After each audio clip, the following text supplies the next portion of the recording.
नमस्कार मित्रों, मैं मुस्कान गर्जना न्यूज़ के सोच और समझ कार्यक्रम में आप सभी का स्वागत करती हूँ।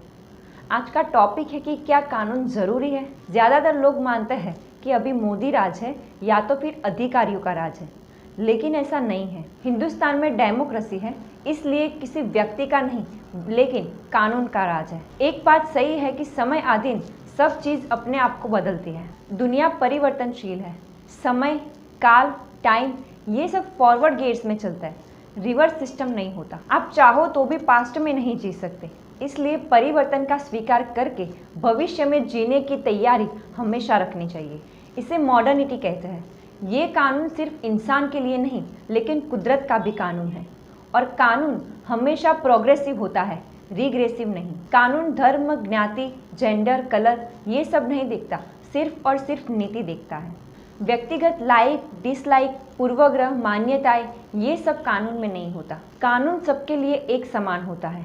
अगर कानून राज्य नहीं होता तो कोई भी बलशाली व्यक्ति किसी के घर में जाकर उस पर कब्जा जमा सकता है, लेकिन जो कमजोर, अशक्त, अनपढ़ है उन सभी के लिए भी कानून एक समान है। कानून को स्थापित करने के लिए अलग अलग सरकारी एजेंसियां बनी हैं। Police, security forces, army, income tax, CBI, narcotics control bureau, महिला आयोग, लोकपाल जैसे कानून के रखवाले हैं। कानून का तंत्र अगर अच्छी तरह से काम नहीं करता तो कुटिल लोग सत्ताधीशों के लिए फायदेमंद राज हो जाता है। हर देश में अभी जो सत्ताधीश हुए हैं उनके कैबिनेट में भी कई ऐसे लोग होंगे जो कानून के साथ साथ एक आत्मसूझ भी रखते होंगे। जैसे कि अमेरिकन लश्कर के सर्वोच्च वड़ा जनरल मिली डोनाल्ड ट्रंप के कार्यकाल पर भी वही पोस्ट पर थे। ट्रंप टेररिज्म और इकोनॉमिक पर अच्छी पकड़ होने से परफॉर्मेंस रिकॉर्ड अच्छा था। डोनाल्ड ट्रंप ने इलेक्शन कैंपेन दरमियान चीन के साथ युद्ध करने की बात की थी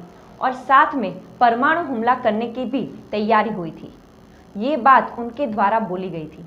तभी जनरल मार्क मिली ने चीन के उन्हीं के कैडर के व्यक्ति के साथ टेलीफोनिक बात की थी और कहा था कि राजकीय फैसले में मैं हस्तक्षेप नहीं करना चाहता, लेकिन जिम्मेदारी को समझते हुए कहता हूँ, मानव जात के लिए घातक अणुशस्त्रों का कोई भी परिस्थिति में दुरुपयोग नहीं होगा।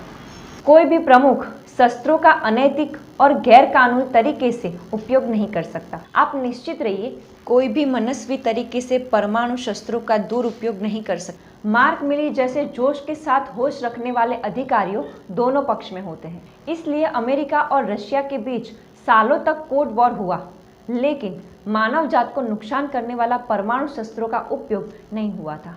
लेकिन अभी न्यूट्रल क्रेडिबिलिटी वाली एजेंसियां बहुत ही कम दिखाई देती है। टीएन सेशन कार्यालय में चुनटनी पंच सिंह जैसा लगता था, लेकिन अब ऐसा नहीं है। सरकारी एजेंसियां अलादीन के चिराग जैसी हो गई है।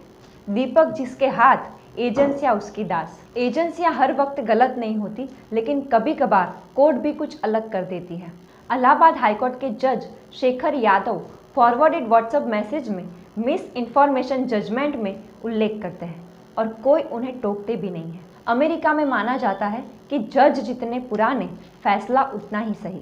मतलब वहाँ जजों को रिटायर्ड नहीं करते, लेकिन अगर वो चाहे या तो फिर शारीरिक क्षमता में क्षति आ जाए तो ही रिटायर्ड होते हैं। लेकिन यहाँ दिन प्रतिदिन कोर्ट के फैसले में किसी ना किसी विचारधारा की झलक किसी ना किसी को दिखाई देती है।